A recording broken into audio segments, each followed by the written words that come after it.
Olá, seja bem-vindo a mais um episódio do Engetal, que é o podcast que veio para desmistificar a engenharia, provar que ela está presente no nosso dia a dia.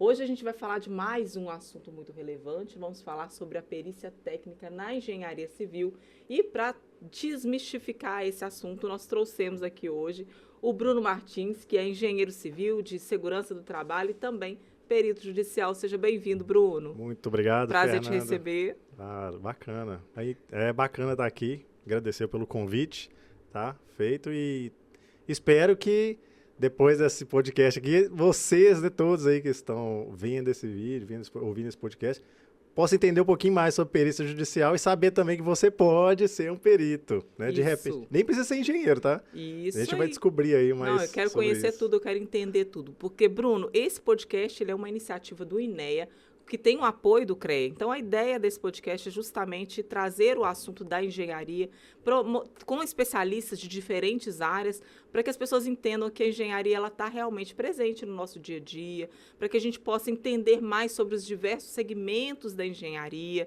até para os profissionais também da engenharia, né, aqueles que estão ainda se formando, começando a entrar na área, ou até aspirando essa carreira, possam ter já uma noção de que área que eles vão gostar de atuar. Então, assim, é muito completo, a ideia é muito bacana. Eu quero aqui agradecer o convite do CREA, do INEA, né, o pessoal do CREA, do INEA também. Hoje nós não temos a participação do Tiago aqui, geralmente ele participa com a gente, mas hoje ele está viajando.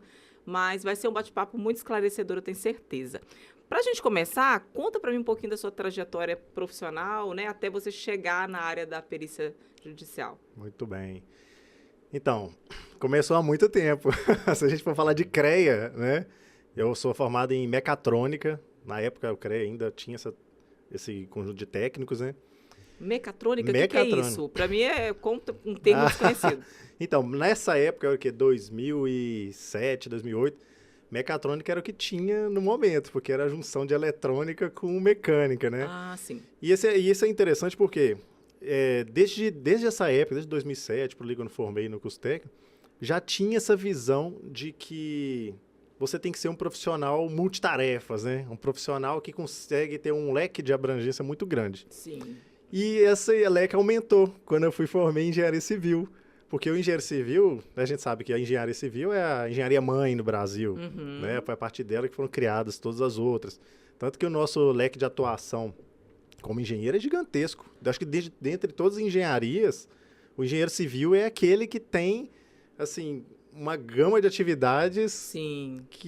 de causar inveja, né, nas outras engenharias. Muito bom. E ainda assim, não satisfeito, né, como o desejo de ser esse profissional multitarefas. E completo, né? Justamente. Aí fui fazer minha pós-graduação. 2014, me formei em engenheiro de segurança do trabalho. Né? Então, carrego aí esses títulos que me dão uma atribuição muito grande para me atuar tanto na área de segurança quanto na engenharia, né? Que elas estão ali, querendo ou não, intimamente ligadas, né? Sim, sim. E a outra, a mecatrônica não foi jogada fora, não, porque quando a gente entra em engenharia, a gente tem as matérias de mecânica, as matérias de elétrica, eletrônica, isso aí a gente tira de letra, né? Porque já tem essa base criada lá na faculdade. Lá atrás. E aí... Ah, tá, eu não terminei, não. Não, aí você estava contando, aí você foi para segurança do trabalho, aí o que aconteceu depois que te levou para perícia judicial? Então, como engenheiro civil, desde 2011, quando eu formei, eu já tinha um meu escritório de projetos, né, que eu acho que, assim, eu tenho uma afinidade com computador, com programas e tudo. Você já formou, montou um escritório e começou a trabalhar com engenheiro civil. Foi. Vamos lá, entender até aqui. Começar a ter um lucro, né? Porque até então os primeiros anos é só prejuízo. Porque eles tem um investimento e tudo, você não tem uma clientela ainda formada. E eu tenho esse escritório até hoje, pra você ter ideia. E seu público-alvo era quem nessa época ainda? Eram pequenos clientes. Né? O cara quer reformar, quer construir ali uma coisinha ou outra, né? E com o tempo a empresa foi crescendo e a gente chegou a atuar, voltando sempre naquele assunto do multitarefa. Eu sozinho não dava conta de fazer tudo. Sim.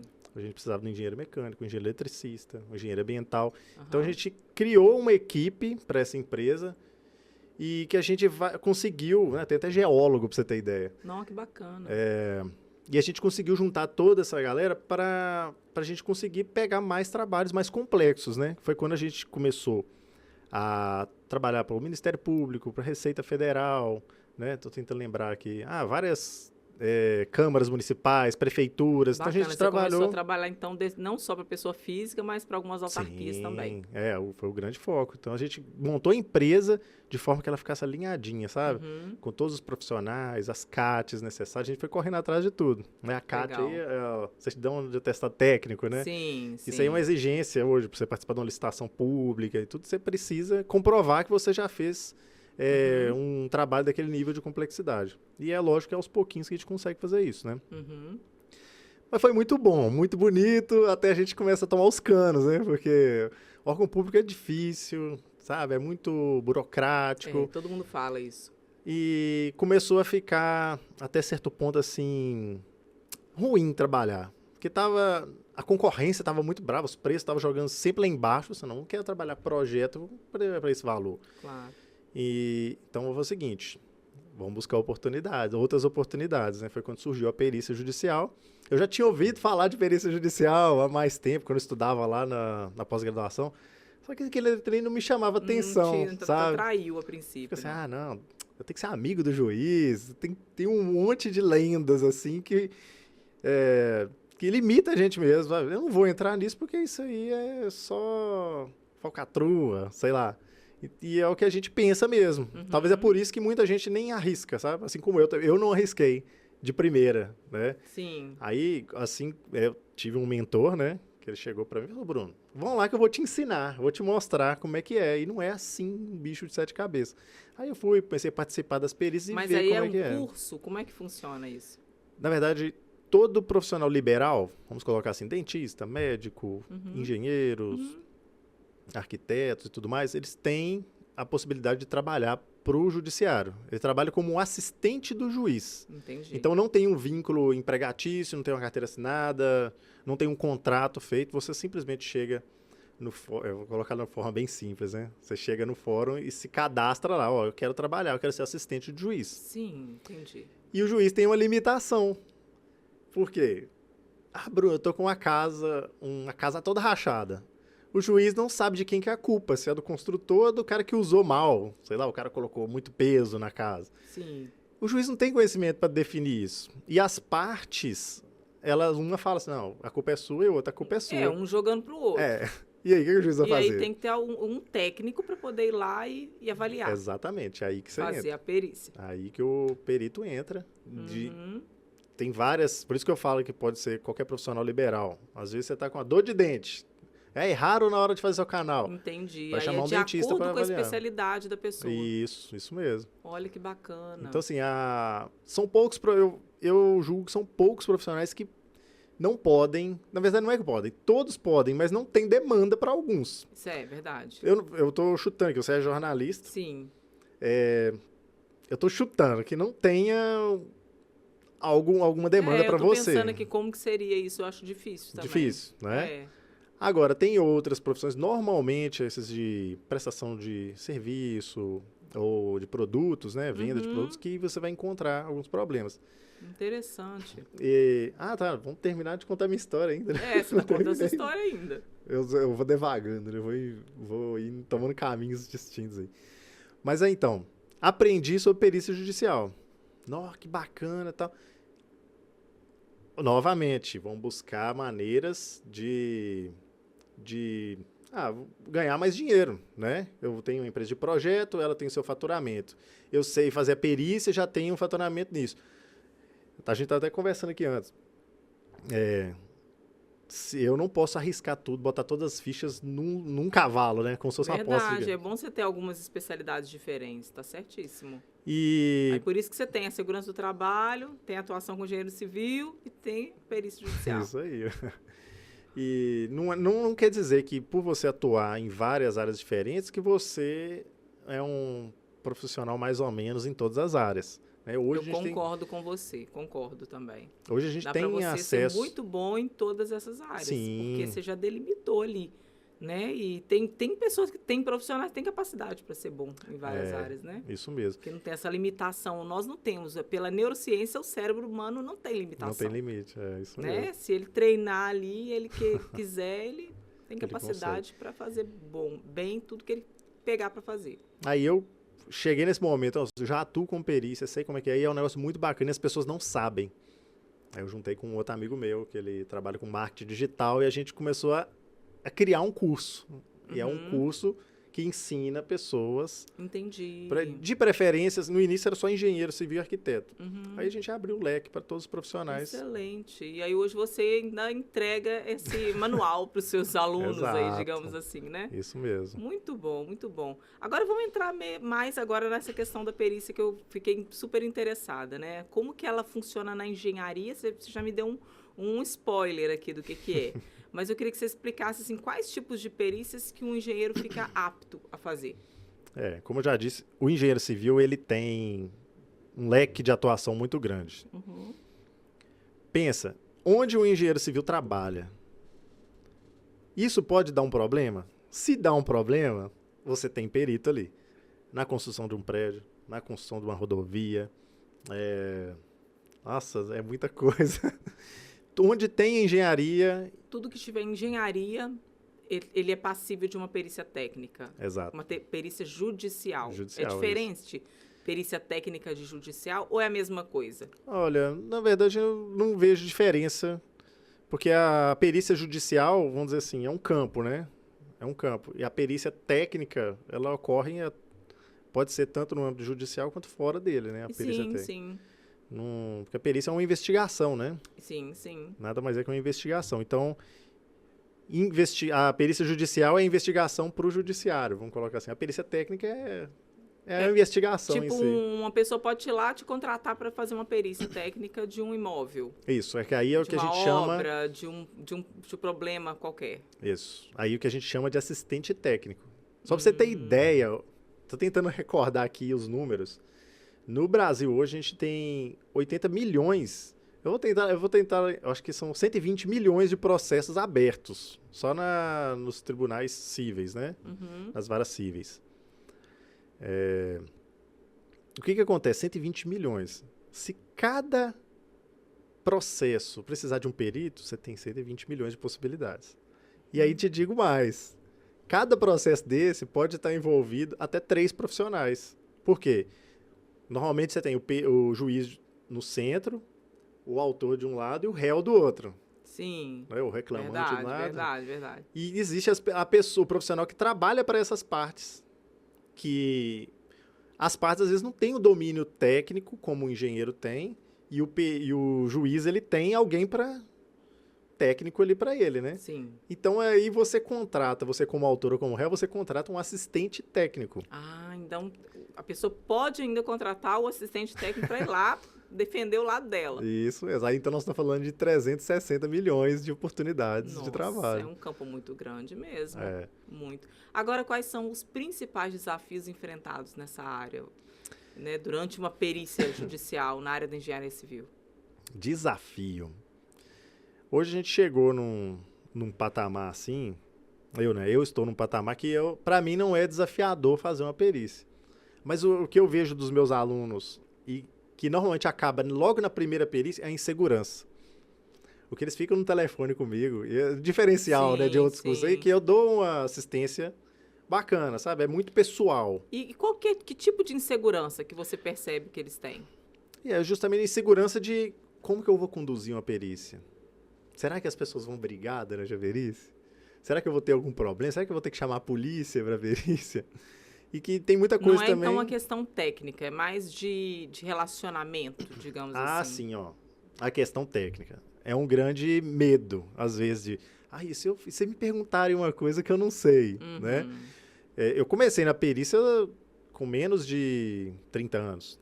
Então, muitas pessoas, às vezes, um assistente técnico, barba branca, aquele negócio, chega pro perito e fala assim, nossa, você é muito novo. Você não passa aquela confiança, né? Mas não precisa, porque o momento... Eu sempre falo com meus alunos, no momento da perícia, você está ali para perguntar, você não está ali para ser perguntado. Tanto que o resultado do seu trabalho você vai entregar num laudo escrito. Sim. Quem vai coletar as informações é o perito. Exato. Né? Então, quando você tem gente perguntando demais, eu dou essa dura. Olha, você está atrapalhando meu trabalho, eu vim aqui para perguntar, então você só responde as perguntas. Às vezes a gente faz quais são isso. essas perguntas que vocês fazem? Assim, quais são os principais pontos que vocês precisam investigar numa perícia? Dá um exemplo aqui pra gente. Porque cada caso é um caso. Vamos dar um exemplo de, vamos supor, uma construção de um prédio. Tá, vamos dizer que esse prédio ele não foi totalmente construído e a empresa faliu no meio do caminho, vamos dizer assim. Isso, que acontece às vezes, né? E a pessoa quer o imóvel dela, ou pelo menos ela quer o dinheiro de volta dali que ela investiu. Aí, sei lá, você tem que quantificar quanto que falta para construir, vamos supor, o edifício. Sim. Aí você pega os projetos, você vai lá no local, vê o que já foi construído.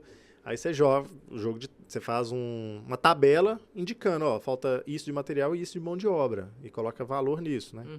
Tem formas de fazer isso tecnicamente. Sim. Né? Aí você consegue apresentar para o juiz. Juiz, falta tantos mil para construir esse prédio. Porque às vezes o construtor não quer construir, é uma coisa que a gente tem falado muito aqui na região, né? Falta de mão de obra. Às vezes ele vai paralisar a construção porque ele não tem mão de obra. Assim, eu não tenho dinheiro para devolver para quem pagou o imóvel, mas eu posso devolver parte. Você fica com o prédio seu imóvel sem estar construído, por exemplo. Nossa, não sei qual e aí o proprietário tem que terminar. Estou inventando uma história aqui, Sim. que eu nunca peguei uma dessa aí, não, mas estou inventando uma história. Então, assim, você apresenta soluções. Né? O perito judicial, ele é a pessoa que vai apresentar solução. Se você for um perito que no final do seu laudo você deixou o juiz com mais problema a resolver, você é um mau perito. Entendi. Né? Tanto que tem no Código de Processo Civil, aí acaba que o engenheiro... Talvez isso aí é uma limitação, né, que a gente encontra. Não sabe não entende do Código de Processo Civil, que é como ele dita como vai seguir o rito processual e tudo. E ali tem as regras do jogo. Né? Então, assim, às vezes a gente não sabe tudo, né, o que precisa ser feito. E uma das coisas que o perito precisa saber ele é limitado ao que ele foi designado. Se você chegou para ver um vazamento e você está conversando, falando seu laudo de estrutura, aí você está arrumando mais problema. Nem tinha esse problema no processo. Agora você está arrumando esse problema. Aí, assim, obviamente as partes vão falar, o perito excedeu o limite técnico que ele deveria. Entendi. Né? Então, mas assim, o grande então, assim, respondendo a sua pergunta, olha só, que volta, né? Respondendo a sua pergunta... Dos desafios que eu perguntei. Do desafio é saber, é o engenheiro saber se colocar dentro do judiciário. O que fazer no judiciário. Saber, conhecer o Código de Processo Civil para ele poder trabalhar ali com segurança. Acho que e como é que agora, fala para mim agora, pode até me dar um exemplo real que você já tenha vivido, para você descrever para mim o processo da coleta de evidências e das informações durante uma perícia. Ok. Você tem um rito processual. No rito processual, você tem que fazer um agendamento prévio, com 30 dias antes, né? Tudo bem programado. E eu estou com minhas perícias por ano que vem até junho programadas. Eu já sei que dia que eu vou fazer minha perícia, né? Sim. Então, eu exagerei, né? Até junho não. Janeiro, fevereiro, março, em abril. Até abril eu tenho perícia marcada. Então, ali, com 3, 4 meses de antecedência, você já pode marcar a perícia. Por quê? A secretaria da vara, ela tem que ter tempo para avisar as pessoas, olha, o perito vai aí dia tal, hein? E hora tal, beleza? E eles também têm prazo para responder isso. É tudo muito lento, se você for ver. Mas aí como é que acontece essa colheita, né, de informações? Tendo esse agendamento feito previamente, eu comparecendo à perícia, lembrando, no dia da perícia só não pode faltar o perito. É muito bom, eu adoro quando vai muita gente. Quanto mais gente, melhor, que é mais evidências que eu vou ter, né, para trabalhar. Então, eu sempre relato, fulano de tal disse isso, isso e isso. Você colhe depoimentos das pessoas também. Também, depoimentos. Bacana. E a maioria, e assim, coisa... Mas como é que é esse passo a passo? É isso que eu queria que você me contasse. Sim. Você descreve esse processo para mim. Você chega lá para fazer uma perícia. Chego na perícia, faço a inicial da perícia. Eu explico como vai ser conduzido o trabalho. É como se você estivesse conversando com uma criança. Você explica para ela, hoje nós vamos chegar em casa, você vai tomar um banho e vai dormir. Você já explica para ela antes. E eu faço a mesma coisa com o adulto. Adultos, nesse momento eu vou deixar o fulano falar, Você vai ter seu momento, o outro vai ter outro, sempre para evitar conflito já, né? Sim. Eu explico como vai ser e eu faço um depoimento, a coleta de informações. E a minha conversa, a frase clássica é essa aqui, ó, gente, ó, eu estou aqui para entender o que vocês estão vivendo, sei lá, há 10 anos, que às vezes é processo antigo. Antigo, é. Vocês estão vivendo isso há 10 anos, eu estou vivendo isso aqui há 2 horas. Me expliquem o que está acontecendo aqui. Aí eu vou me contextualizar, eu tendo essas informações todas, agora a gente vai partir para o local e a gente vai avaliar. Nisso da contextualização, eu já peguei a questão cronológica, quando que começou o problema, né? Vamos supor, começou a aparecer uma trinca. Quando que essa trinca? Quando que você comprou esse imóvel? Então já tem o histórico todo montadinho. Isso. Né? Então, na perícia, o brilho é do perito. É ele que está ali para brilhar. Então, Sim. não quero saber de confusão. Às vezes a pessoa chama muita atenção para ela, mas não é. Aqui é meu trabalho, deixa eu fazer meu trabalho. Vocês estão aqui para me atender agora. Então, me explique direitinho para o laudo ficar legal, para o laudo ficar bacana. Isso quando a pessoa quer que o laudo fique bacana, né? Que tem isso também. Às vezes ele não quer que o laudo... A gente vai falar mais para frente sobre isso, né? Então, assim, coletei todas as informações. Parti para o campo para avaliar, né? Eu cheguei, vou lá, vou medir a trinca. Será que ela aumentou de quando ele começou a abrir o processo? Que tinha foto lá no processo. Aí eu vejo lá no processo uma fissura bem fininha. Agora já está uma rachadura, né? Já está bem maior. Então... Precisa levar algum equipamento para medir, né? Para fazer para coletar essas evidências? Eu até trouxe alguns equipamentos ali, mas acho que não justifica. Vamos mostrar sim, vamos mostrar sim. Então pega aí. É até bom, porque a gente fica conhecendo, mas... Mas tem o meu xodó. Eu não trouxe o meu xodó, não, mas é o drone. Depois do drone... Ah, sim. Depois do drone, eu nunca mais precisei subir em telhado, que tem esses problemas. É verdade. Que facilidade que a tecnologia nos proporciona, né? Que traz um risco, né? Então, ó. Não sei se dá pra ver aí. Aqui a etiquetinha, essa aqui é a pior que tem, porque ela é prateada. Mas por quê? Às vezes eu tenho uma trinca numa parede, eu coloco a etiquetinha vermelha lá, aqui eu sei que ela tá com problema. Acabou as etiquetas, porque essa semana eu fiz um laudo como assistente técnico. E, nossa, nesse imóvel, sem mentira, tinha mais de 50 peças cerâmicas soltas, ocas. Aí a gente marca todas que estão ocas, tira a foto, né? Pro laudo ficar ok, ó. Essas que estão marcadas são as que estão ocas. E a gente quantificar, né?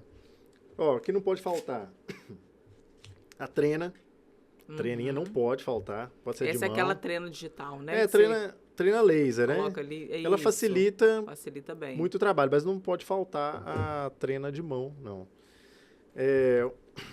Outra coisa que ajuda muito, nível a laser, que você chega lá, a propaganda, brincadeira.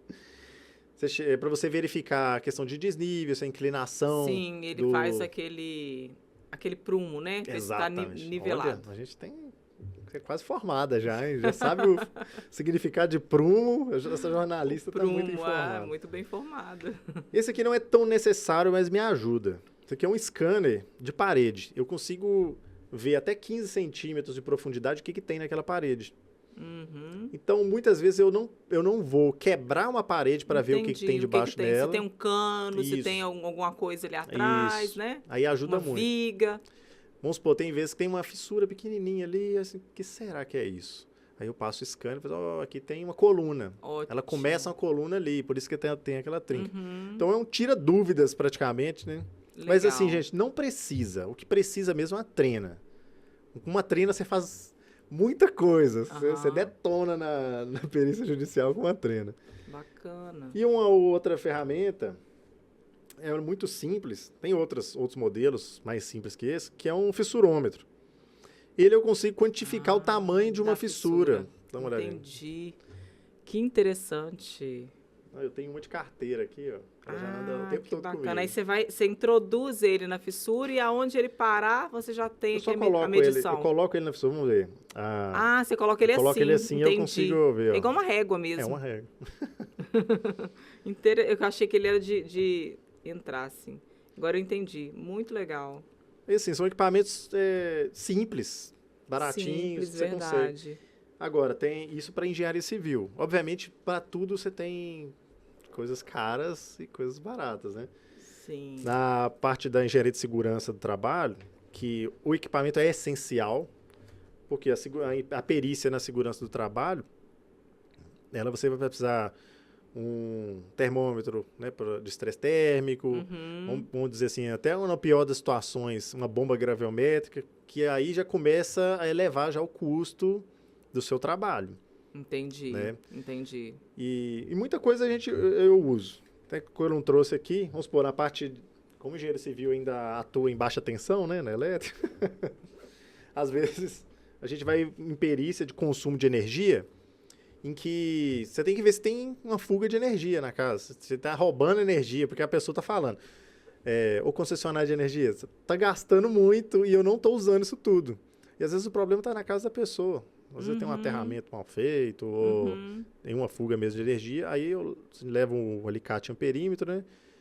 Coloco no quadro e eu vejo. Desligo tudo da casa. Se ainda tiver vazando energia, vazando, né? Vazando é água, né? Se tiver ainda vazando energia... tá roubando energia, então realmente tem um problema na edificação. Então, aí a causa o juiz que decide. Sempre pensar nisso. Então, isso é isso que eu ia falar. Aí, depois que você coleta essas evidências, as informações, você faz um laudo e entrega nas mãos do juiz. Isso. E ali ele que dá o veredito dele. Aí, você entregou o laudo e o juiz vai falar assim, com o autor e com o réu. Vê o trabalho do meu perito aí e o que vocês acham dele? Ah, ficou dúvida. Aí eles mandam umas perguntas a mais, né? Ou não, o pior que pode acontecer tentar impugnar o seu laudo. Não, esse laudo do perito, como já falaram comigo no primeiro laudo meu, esse laudo é imprestável. Eu não esqueço essa palavra. No dia eu fiquei... Né? Então saiba aí, ó, peritos novatos, não precisa ter medo do imprestável, porque eles usam palavras fortes mesmo para tentar desmoralizar o perito, menosprezar o trabalho. Eles vão querer contestar, né? Se não saiu do jeito que eles querem. Exato. Vai xingar até a 10ª geração da sua família. Mas e aí, quando isso acontece, o juiz ele releva, ele pede uma nova perícia? Já aconteceu com você? Já. De pedir uma nova perícia? Ou até para complementar algumas informações? Isso acontece também? É comum? Você usou a palavra certa, complementar. Que existe o que chama de perícia complementar. Ótimo. Que é quando o juiz, pelas alegações das partes, ele julgou que foi insuficiente o seu laudo. Entendi. Você vai ter que voltar lá e vai ter que refazer o trabalho ou melhorar seu trabalho. Mas isso, assim, ocorre em 5% das vezes ou menos, tá? Na maioria das vezes é só um esclarecimento que eles pedem. Ah, você falou no laudo que aquela trinca originou de não sei o quê. Você pode justificar isso? Então, eles pedem mais esclarecimentos para criar convicção mesmo. Aí chega um momento que, vamos supor, a pessoa pode pedir esclarecimento um atrás do outro, infindáveis, né? Até o juiz falar, chega. Agora mais não. E eu já estou satisfeito. O juiz tem que estar satisfeito, né? Aí eu estou satisfeito, então já vou seguir para... Já como a perícia judicial é uma das últimas fases processuais, já vou seguir, então, para a conclusão pericial, né? Sim. Pericial não, perdão. Para... A conclusão do processo. Do processo. Né? Em que ele vai sentenciar. Essa é a palavra que eu estava procurando. Ô, Bruno, deixa eu te perguntar uma coisa. A gente está falando muito da parte técnica, mas eu fiquei curiosa. É uma área rentável? No caso, como é que funciona a questão da remuneração? Né? Você ganha por ato, por perícia? Isso. Como é que funciona isso? Exato. É rentável. Aliás, você vai me dizer se é rentável. Veja bem, a gente tem um volume muito grande de perícias hoje que estão aí loucas para serem feitas esperando engenheiros, que é a famosa AJG. Que ela pode ser o amor de alguns e o terror de outros. AJG. O que é AJG? Que é assistência judiciária. O AJ é assistência judiciária. Sim. Que é o que os peritos são, assistência judiciária. Agora o G que é o problema, que é o gratuita. Assistência judiciária gratuita. Sim. Por ser gratuita, não quer dizer que você vai trabalhar de graça. Tá? Existe uma tabela. É uma tabela que paga pouco? Sim. Só que, gente, são problemas muito pequenos. Vamos dizer assim... Coisas simples, né? De fazer. Muito simples. Teve um caso que é muito interessante. A pessoa construiu no imóvel dela e vamos dizer que ela fez um beiral, uma varandinha, invadindo o espaço aéreo do terreno vizinho. Sim, já aconteceu. Já vi isso acontecer. Então, assim, é uma coisa óbvia, né? É só você chegar no local e você está invadindo o espaço aéreo do outro. então você tá errado, é pronto. É muito simples, é muito seco, tá vendo? Sim, sim. Um laudo desse, ele é R$ 500 que você recebe por ele. Obviamente, depois que você faz todo esse processo, né? Faz o agendamento e tudo. Só que o que acontece? É um serviço que você tem volume. Você faz Você ganha no volume. no volume. Você pega hoje na cidade de Caratinga, quantas vistorias você consegue fazer em um dia? Né? Vamos colocar aqui, eu faço muito na região de Belo Horizonte, Sete Lagoas, né, Betim. Lá eu consigo fazer 6 tranquilo. 6 por dia. Tranquilamente. E lá é tudo longe, né? E é Uma da longe. outra. Imagina então, aqui. você faz umas 10, Nossa, mole. é interessantíssimo, então. não é? Aí é essa conta de boteco, né? É 10. Vale muito a pena. Acho que é R$ 5.000 por dia. Pois é. Obviamente tem que levar em consideração, tem que fazer o Isso laudo. é nesse né? AJG, no No caso. AJG. O AJG é o que paga R$ 500 porque são vistorias simples. Tem casos complexos. Só que esses casos complexos, eles vão ficar ali eternamente, porque ninguém vai querer pegar eles para fazer. Né? E aí, e quando é judicial mesmo? Vamos supor que você já trabalha Sem o G. lá sem o G. Como é que é isso? Então, aí Tem uma tabela ou não? tem as tabelas dos conselhos, né? O conselho, o CREA, por exemplo, ele tem a tabela de honorários que ele julga que é interessante para o engenheiro, né? Que defende para o engenheiro. Sim, aí o engenheiro que faz o seu valor baseado naquela tabela. Seria isso. Aí tem Seus vários honorários, no institutos caso. que você pode estipular seus honorários. Aí que mora o ouro. O ouro está aí. Por quê? Você escolhe quanto você quer receber. Você só faz se você aceitar o valor que está sendo pago. Isso, entendi. Você passa a proposta, né? A pessoa fechou com aquele valor, ok. Exato. E normalmente é óbvio, né? Que todo mundo vai questionar. Você pode colocar 10 mil lá, eles vão chorar. Você pode colocar 1.000, eles vão chorar. Então você já coloca o valor mais alto mesmo. Porque assim, é um trabalho de muita responsabilidade. Você errar, você vai pagar pelo erro. Então, assim, cobra bem, cobra certo. Você trabalhar de forma confortável ali e entregar um trabalho de qualidade. Entendi. Né? E pelo que você está falando, é uma área que tem bastante demanda, né? Ou seja, os engenheiros podem aproveitar uma oportunidade a mais aí dentro da carreira. Com certeza. Como eu já falei de números aqui, né?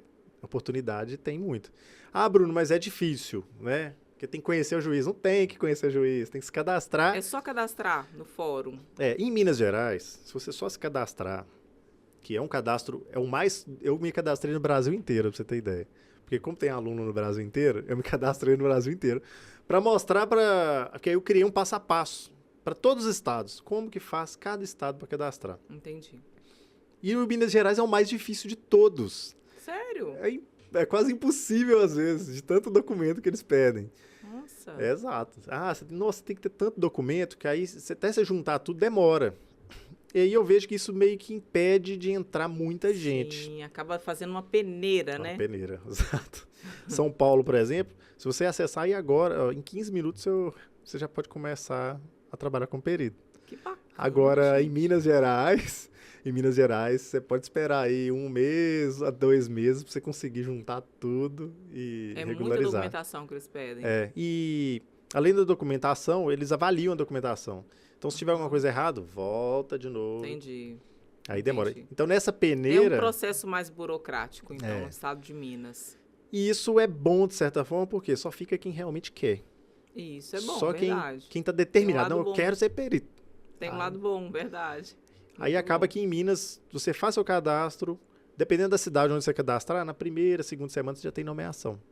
Bacana. Mas, obviamente, tem as estratégias, né, para você aumentar e fazer isso aí crescer muito mais rápido. Né, de como é que faz para... Isso aí eu ensino no curso, como é que você faz para ter mais nomeações. Bacana. Agora, Bruno, segurança do trabalho também é uma área de atuação sua. Qual que é a relação da segurança do trabalho com a perícia judicial? Existe ali alguma... a segurança ela é abordada nas perícias judiciais também? Muito. Ela tem altíssima demanda. Também? Que legal. Quando você chega no... Que a gente tem vários tipos de tribunais, né? Tem o TRT, Tribunal Regional do Trabalho. Ali, se você for engenheiro de segurança, você vai nadar de braçada em trabalho, em serviço. Porque tem muito. E no TRT você tem muita velocidade, precisa de muita agilidade. Por quê? Você pode marcar perícia com 1 semana de antecedência. Tem aquela grande história, né, Grande história não, né? É só uma fala. Que o judiciário, como tá envolvido trabalhador, o trabalhador que normalmente foi mandado embora, tudo, ele tem urgência. Então, meio que as coisas acontecem muito rápido ali. Sim. Né? E a perícia, eles pedem muita agilidade. Então, você fez num dia, de uma semana para outra, você agendou a perícia, da outra semana você já entrega o laudo. Então, é uma coisa muito rápida. E Sim. extremamente técnica. Muito técnica. Por quê? A empresa tem um assistente técnico dela. Então, ó, fica esperto, você é engenheiro de segurança aí, pode correr atrás de empresas que têm potencial aí de gerar insalubridade, periculosidade, que vai precisar do engenheiro de segurança para trabalhar justamente como assistente técnico. E não é engenheiro de segurança aquele que fica enchendo o saco por causa do protetor auricular ou algo de segurança. Sim. É o que entende da legislação e vai defender a empresa contra o trabalhador. Entendi. Né? Aí, no caso, esse é um serviço que ele presta ou ele seria contratado pela empresa? Eles terceirizam ou eles contratam? O assistente ou técnico... as duas coisas? Pode ser os dois. Pode ser os dois, depende da empresa, né? Normalmente se faz um contrato com a empresa dessa pessoa que presta esse serviço. Fala assim, não, você vai me dar essa assessoria. Então você trabalha como um assessor, né?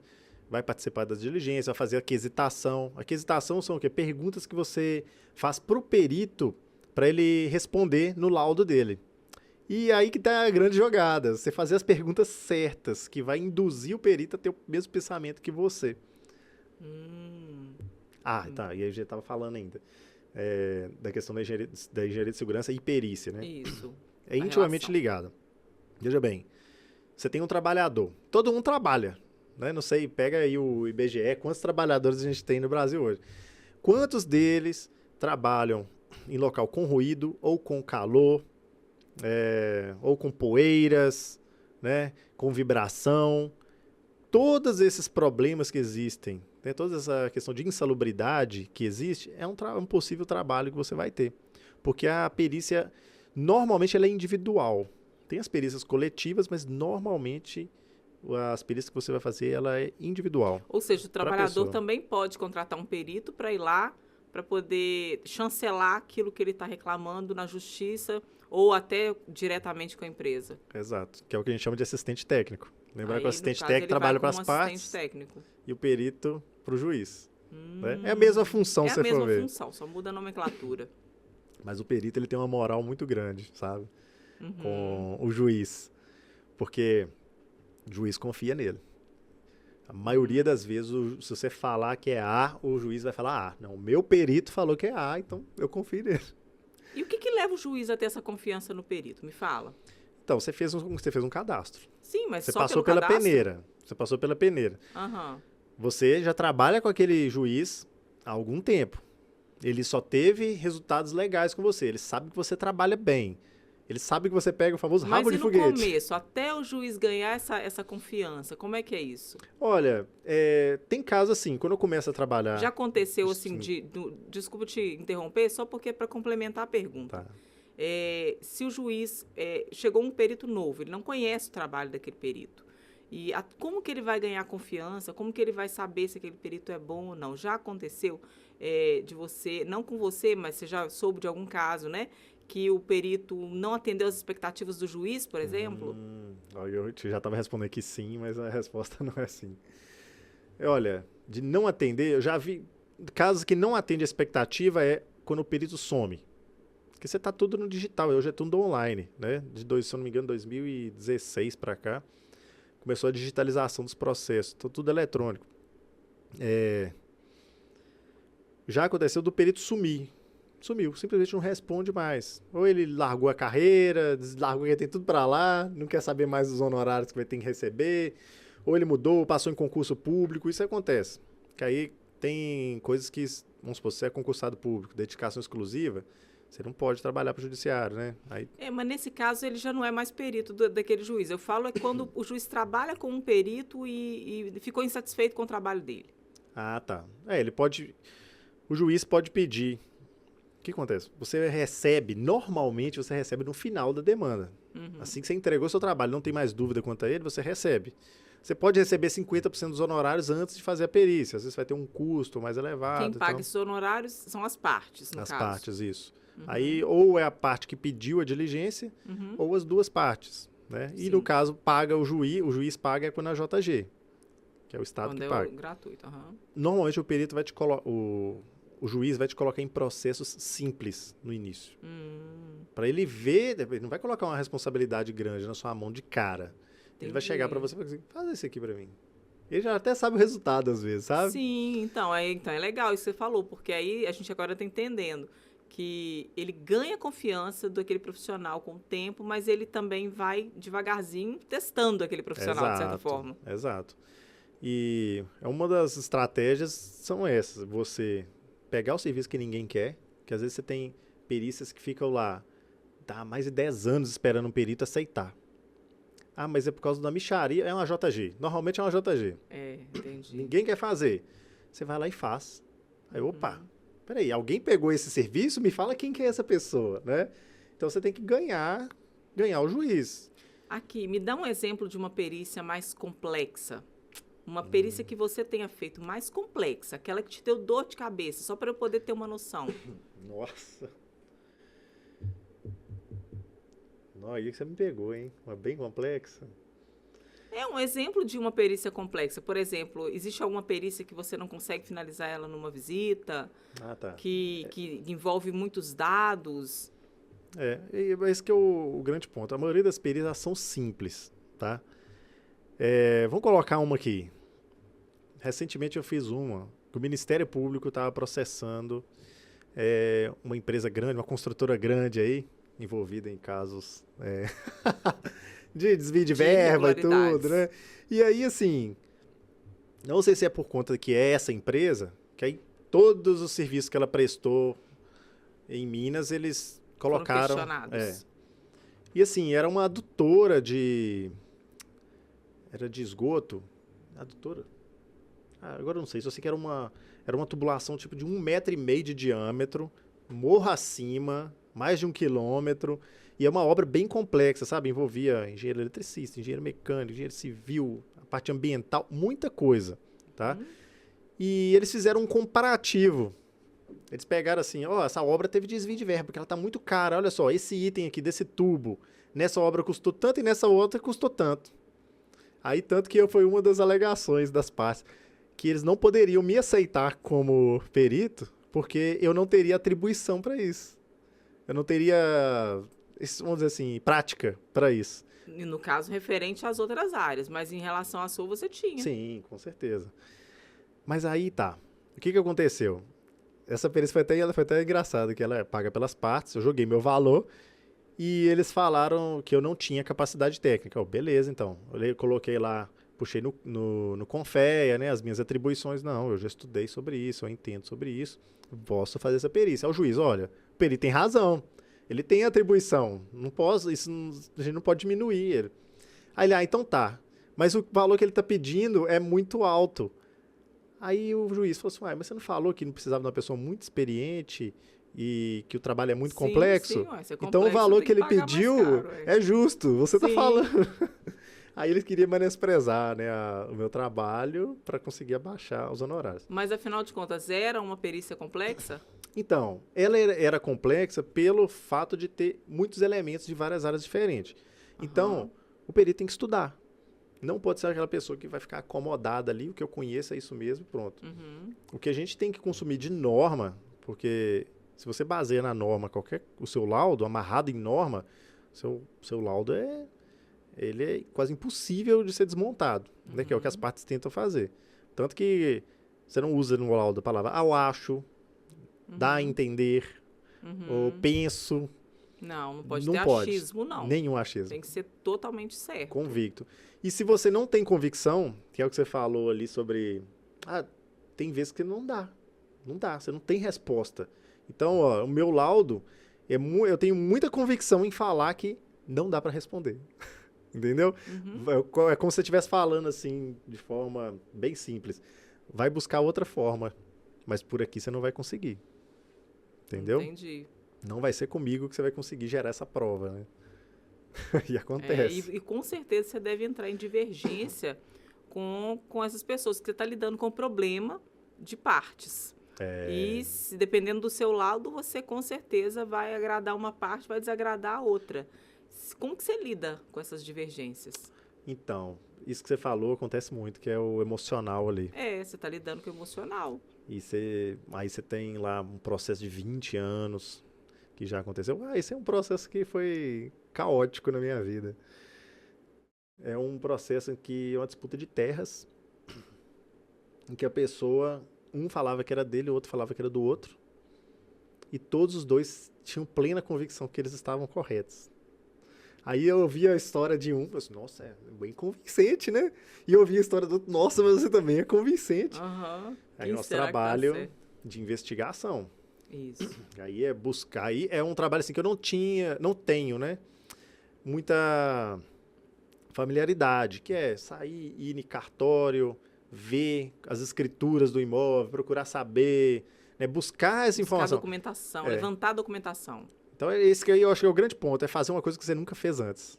Mas não é possível, né? Dá para aprender. Agora, sua pergunta foi... Eu perguntei como que você lida com as divergências em relação às partes, quando eles questionam, quando você desaponta uns, e aí vem aquela, igual você falou, né? Que eles, às vezes, vêm querer menosprezar o seu trabalho, questionar o seu trabalho. Como que você lida com isso?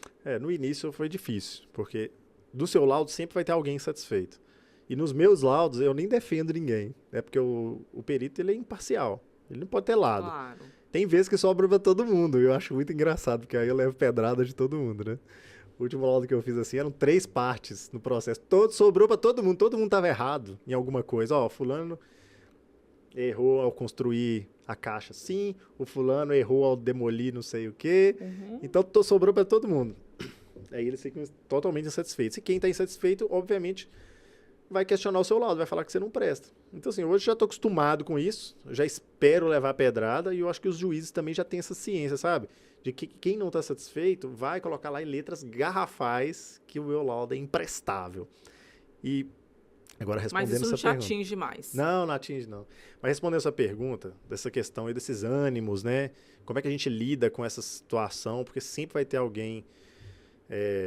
com ânimo à flor da pele, vai querer discutir. A gente já teve situação de ter condição da polícia. Que aí foi até as partes mesmo que pediu. Falou assim, a última vez que eu estive no imóvel, o vizinho veio correndo atrás de mim com uma faca ou apontou uma arma. Nossa. Aí assim, eu já vi nessa perícia assim, meu Deus do céu, tem que hoje desistir disso não. Mas aí, o dia que eu cheguei nessa perícia, a PM já estava lá, né? E a gente subiu o terreno para ver lá e não tivemos problema nenhum. Parece que esse vizinho lá, ele mudou, ele não estava lá mais. Mas você fica com aquilo, né? Aquele pouquinho de emoção. Com certeza. E acontece muito das pessoas se exaltarem, ficar nervosas mesmo. E aí o perito... você vê que você está conversando comigo aqui, eu gosto de sorrir, eu gosto de ser dinâmico e tudo, levar na boa. Eu levo minhas perícias assim. Agora, começa a dar trabalho para mim.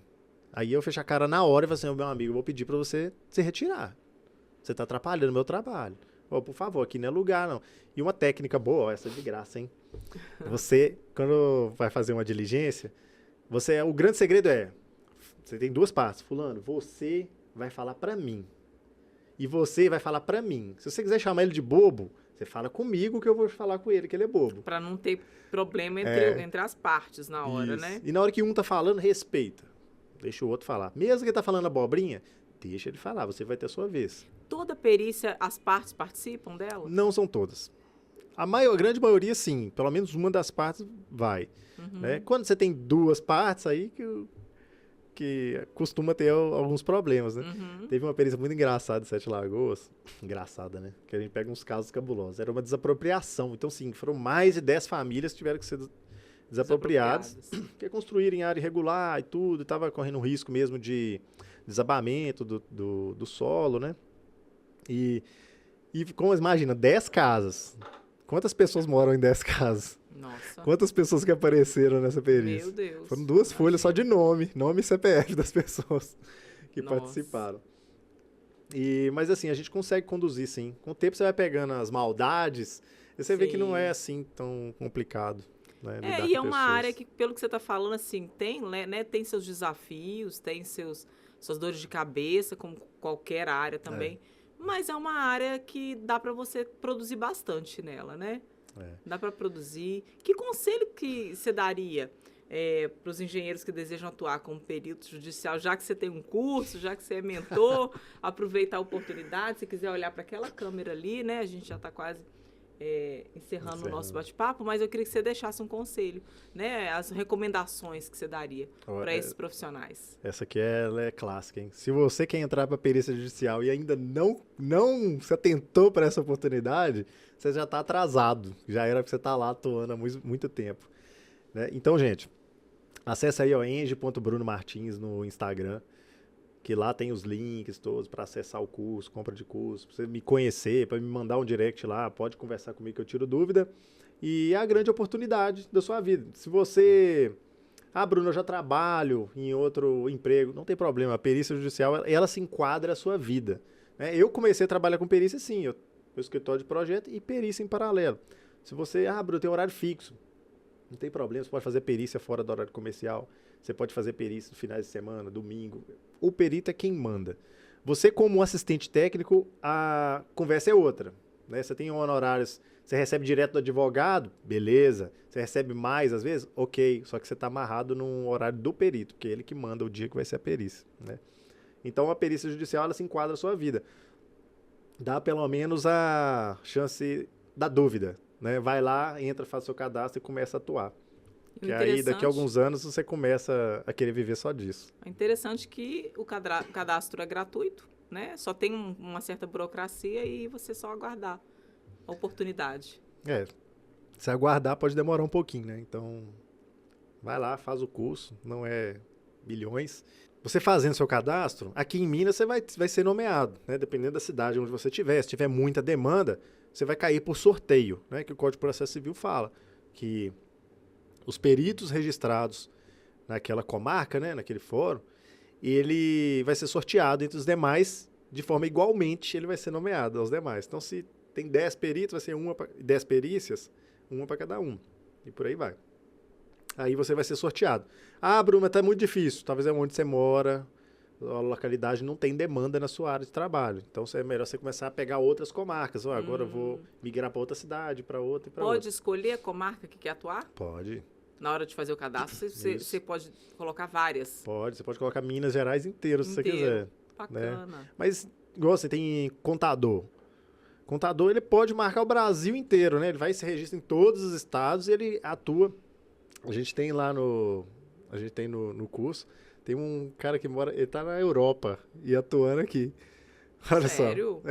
E ele faz Mas perícia aqui. como que ele faz a perícia? Ele vem aqui para fazer? Porque não pode, tem como fazer online? É porque ele é contador. Ele é contador. É só documento, ele não tem que ver nada. Entendi. E como os processos são todos digitais, ele faz tudo de lá. Eu vou me informar se tem como ser perita jornalista também. Então... Coletar assim, informações. Já que é uma coisa aberta, né? Não só a engenharia, eu descobri ao longo desses anos que existe uma outra tipo de perícia com alta demanda. Você já ouviu falar de casos de empréstimo bancário que é feito de forma errada? Irregular, sim. Então, existe um profissional que ele avalia essas assinaturas, se elas são autênticas ou não. Porque quando a pessoa faz um empréstimo, tem um documento que está assinado lá com o nome dela. Uhum. E aí tem um profissional que faz isso, que é o profissional de grafoscopia. Então, assim, eu sou formado em documentoscopia e a grafoscopia, ela eu nem falei isso na minha formação. É para poder verificar se aquela assinatura é autêntica ou não. Isso aí é de alta demanda. E para você trabalhar com isso, você pode ter qualquer formação. Bacana. Você faz esse curso, é um curso livre. Olha aí, de novo, eu tenho esse curso. E como aproveitando a oportunidade. Eu sou formado pós-graduado em documentoscopia. Que aí não só a avaliação da assinatura, quanto também dos documentos. Se o documento foi fraudado ou não e tudo mais. Aí eu criei esse curso, né? Depois que eu tive esse know-how ali, entendi o que é. Então, e a grafoscopia é uma área bem pequenininha perto da documentoscopia. Uhum. Então, a gente tem esse curso... E já tem vários alunos aí trabalhando com grafo, desenvolvi um método de apresentação de laudo, que eu identifiquei essa grande dificuldade. Os profissionais que trabalham há anos dessa profissão, eles tinham um laudo que era só indicar setinha, E era muito confuso para mim, na minha cabeça tinha tá muito ruim isso. Então eu desenvolvi um método bem visual. Sabe aquilo que você me pediu bem no início? Que, Bruno, vamos conversar de forma Informal, menos técnica, né? Isso, informal. menos técnica. E é uma coisa que a gente acaba aprendendo sendo perito. A gente tem que colocar tudo em palavras simples, né? Às vezes a gente quer usar palavras técnicas, né? E não vai dar certo, porque a pessoa não vai entender. Verdade. Ou você usa a técnica e explica o que é aquilo, né? Tanto que o laudo tem esse campo na construção dele, que são os conteúdos, né? Vamos dizer assim, as informações complementares que você precisa para entender aquele laudo. Vamos falar aqui que é uma fissura. A fissura é uma abertura de 0, tantos milímetros, tal. Aí a pessoa entende o que é aquilo. Então você tem que ser claro nesse ponto. Aí esse curso de grafoscopia, ele vem justamente para pegar as pessoas que não têm formação, que tem demanda no judiciário. E é uma área de muita demanda, porque o que tem de pessoas aí sofrendo com esse tipo de golpe Nossa, é verdade. É muito uma área, então, promissora também, né? Sim. Muito legal, muito bom. Ô, Bruno, muito legal te conhecer um pouco da sua trajetória e principalmente das informações que você trouxe pra gente hoje sobre a perícia judicial. Muito bacana mesmo, viu? Obrigada pela participação conosco aqui. Tenho certeza que o pessoal que nos acompanhou também vai sair desse podcast hoje bem mais esclarecido e até mais curioso. Curioso não, mas digamos assim que empolgados, né? Os engenheiros aí vão sair mais empolgados. Né, Schneider? Schneider tá aí também, já fazendo o curso, não é isso? O Schneider é aluno, já tem uns 2 anos, já tem bastante tempo. Já é aluno aí da Grafo também, já tem feito muito trabalho. Hoje, daqui a pouco ele tá dando curso.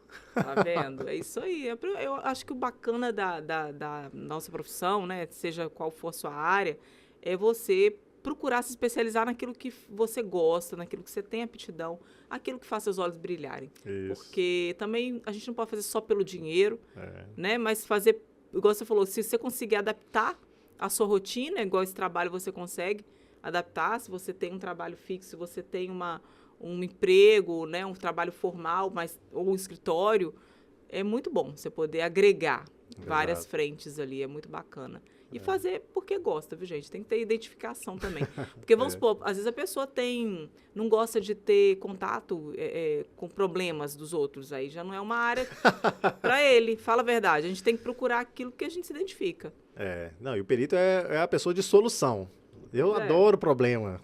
Eu falo com os meus filhos, gente, vocês gostam de fazer parte do problema ou da solução? Então, esquece o problema, vamos para a solução. Isso aí, foca na solução. Exato, é isso aí.